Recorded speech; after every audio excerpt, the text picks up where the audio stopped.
Okay, so today we're doing a kind of face-off review between the Beauty Blender and Spectrum's Unicorn Tear Sponge. Okay, name-wise, these guys are winning. There's only two different colours of this available, and from what I can see, they're not any different, unlike the different colours of the Beauty Blender, which are different densities and things like that. So, big elephant in the room, the price difference. Beauty Blender, you're talking about £16. They are now available in Boots in the UK, which is good because they have a really good point system, and ultimately you'll be able to use your points at some point to buy another one. This guy, £4.99. So, huge price difference, which especially with something like a sponge that you're replacing is even more important than things with brushes, which you know you're going to be able to clean and just keep reusing. So in terms of packaging, the Beauty Blender obviously comes in its little cylinder tube thing, which is quite good because it gives you a way to stand it and dry it, and there is a hole in the bottom as well so that it can air and not go mouldy, but my last one did. Unlike the Unicorn Tears, which comes in this plastic bag, if you put it back in here afterwards, this will go mouldy. But it's so cute, it's got unicorns on it. So this is latex free. I don't know if the Beauty Blender is, but you get a nice little handy dandy leaflet with your Beauty Blender with instructions. Okay, that's nice. Okie dokie. Mr. Google says that the Beauty Blender is also latex free. So if you have a latex allergy, either of these is good for you, that's fine. So I'm going to now appear barefaced apart from the eye makeup. I have dark eye makeup on, and therefore I'd done that first so that there wouldn't be fallout. And I am going to proceed to do my foundation half and half with each of these sponges, and then I will come back with a verdict on whether this is a goodbye or a goodbye.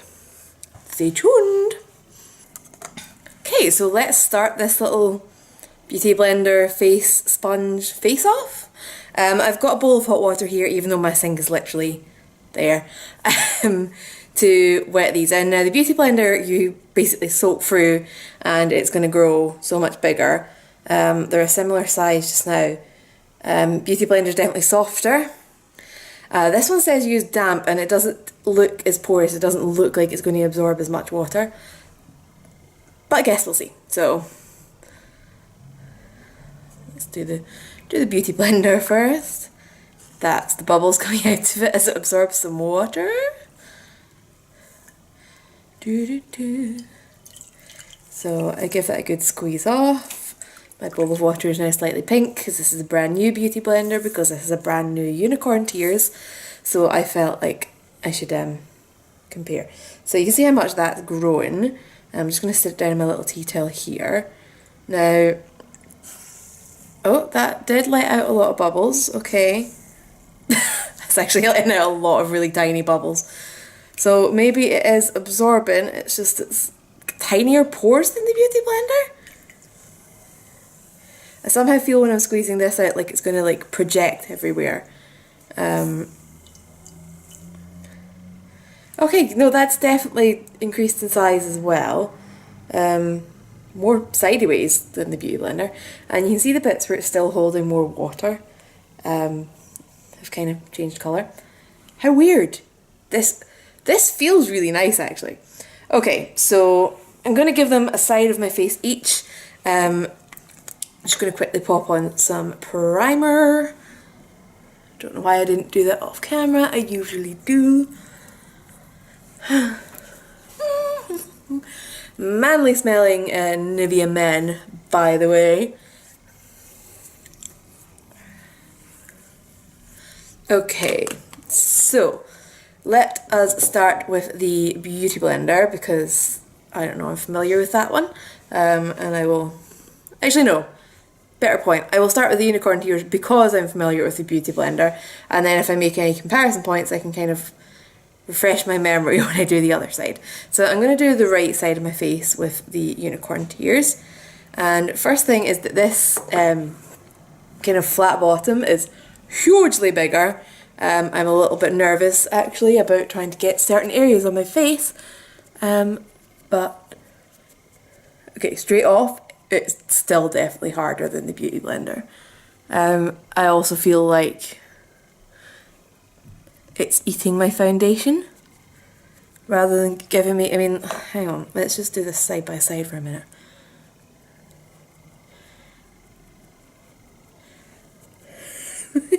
That's a good look. I mean,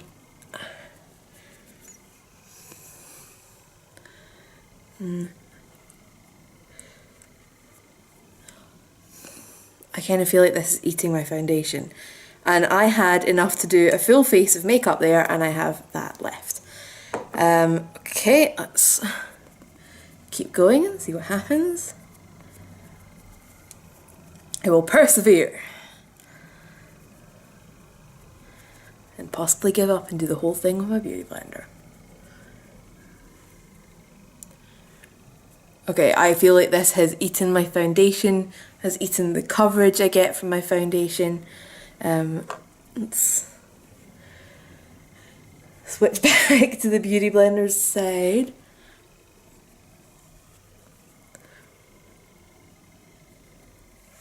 Need more foundation now. That's sad. Give me 2 minutes while I mix some foundation. Okie doke. So this is my Beauty Blender side. I mean, it looks better on camera than in real life, I'm gonna say. Which is weird, because I always figured when I put myself in front of an HD camera I'd be freaking out about my skin. But apparently not.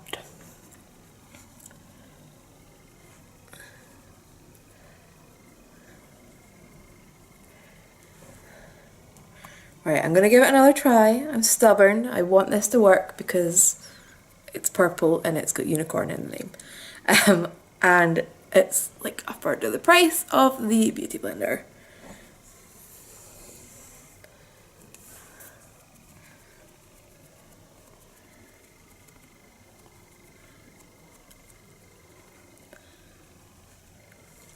Okay, so let's zoom this in further. So this is the Beauty Blender side, and this is the Unicorn Tears side. I just feel like I've not got anywhere near as much coverage out of that as I have with my Beauty Blender. So I'm just going to quickly go over that side with my Beauty Blender, and I will be retrying it with concealer to see how it does with that. But since I am actually going out tonight, I'm still going to fix my foundation so it looks even and I don't have a good side and a bad side, I guess. Try and get that spot in there to calm down a little bit.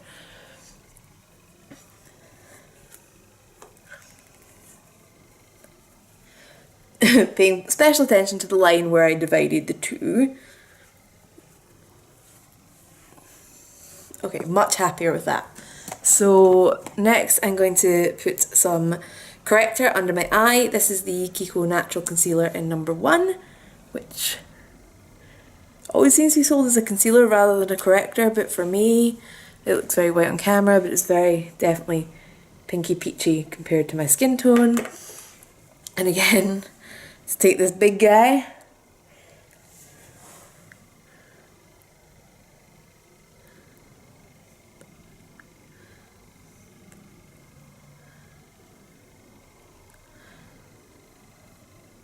Okay, I think you've done much better with that than with the really liquidy foundation. Possibly because that's a thicker formula, it's just not as easy to absorb. In fact, I might dare to say that it done a better job than the Beauty Blender for that particular function. Oh no, it just done it faster. But I feel like I've lost a bit of the coverage again.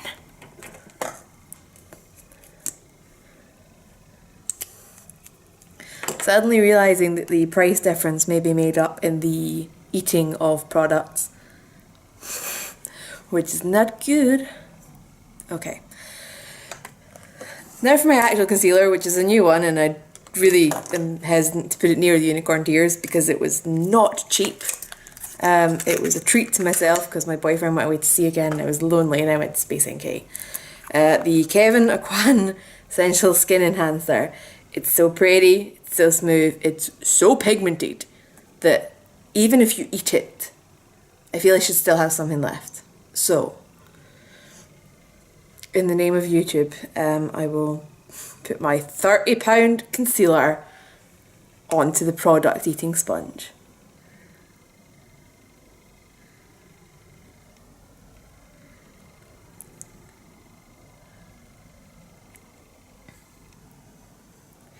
It's weird, I really expected this to give me a heavier coverage than the Beauty Blender because it's not meant to hold as much water.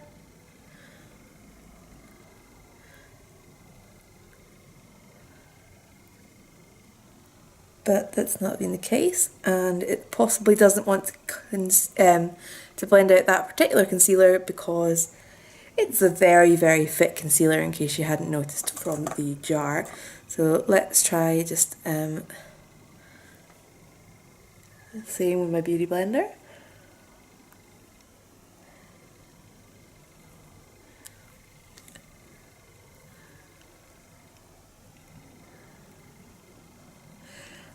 Definitely the Beauty Blender feels more pleasant on the delicate under eye area, shall we say. Okay, so I'm just going to quickly even out my under eye area again. I think the verdict might be getting a bit obvious in this video, wouldn't you say? But I mean, if I end up using double the amount of concealer and foundation every day, unless you're using a fairly cheap foundation to begin with, I think a lot of the price difference is going to be eaten up just by, well, by the sponge eating it up, quite frankly.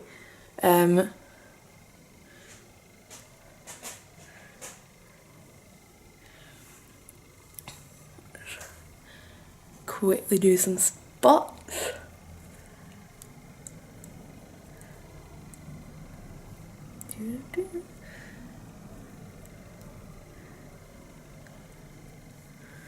Okay, and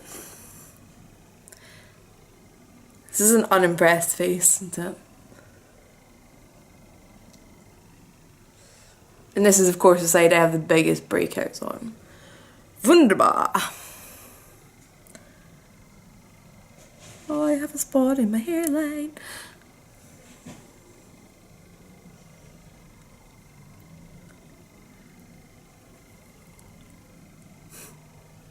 Makeup faces are so attractive.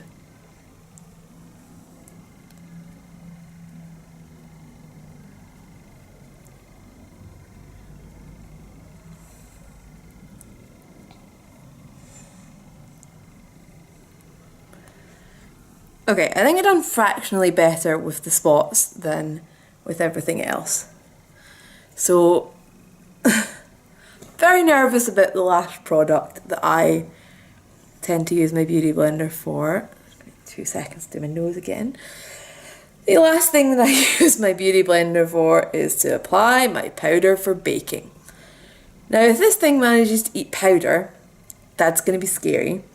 I feel like how dense and hard it is possibly going to make my powder go in which case you will see a lovely atomic cloud appearing on my camera. So let's be brave. I'm just using the Illamasqua Lace Setting Powder, absolute favourite. Dipping some out into the lid. Okay. Oops. My Beauty Blender went for a wee roll there. Oh god. I'm actually nervous putting the sponge in it. Is that bad?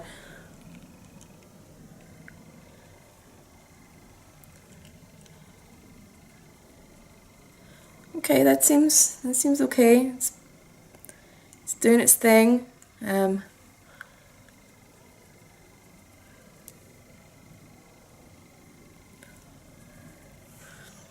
Okay, not too bad. Not too bad for the under eye. That's one thing. That might be good. I can then keep a separate sponge for blending. blending foundation and for putting on my bake. Jawline, highlight area, and a lot of you are going to think I'm a bit obsessive. I just started doing both sides of that one. Okay, never mind. I already know how my beauty blender applies this and I know I like it. To the side of my nose. I have really oily skin, so okay, it's not so good for doing a corner of the nose, it's too big. A lot of you are going to think that I use way too much baking, but I have oily skin, it's summer, it's actually warm in Glasgow for a change, and I'm going out to a nightclub, so I will be sweating like a mad thing. So the last place I kind of do is my forehead, just doing a little bit of a highlighty pattern, and just make sure that any extra in the lid gets used, because otherwise it's just really messy when you do that. Don't know how much of that powder is visible there. So I'm going to leave this on to set for a while and then rinse it off. Just going to see if I can see how much product comes out of this sponge now, if it comes out easily or not. It does not seem to come out easily. I'm literally milking my foundation out of my sponge, and that's something I never thought I would say. Like, still there, still there. Whereas if I take my beauty blender in, possibly because there's so much less product in it in the first place, it's sitting on the surface, you know, it's almost clean just from going in water. Certainly much cleaner than its little friend. And that water is now bogging. Okay. So I'm going to go and finish my makeup, and then I will come back and do a final verdict.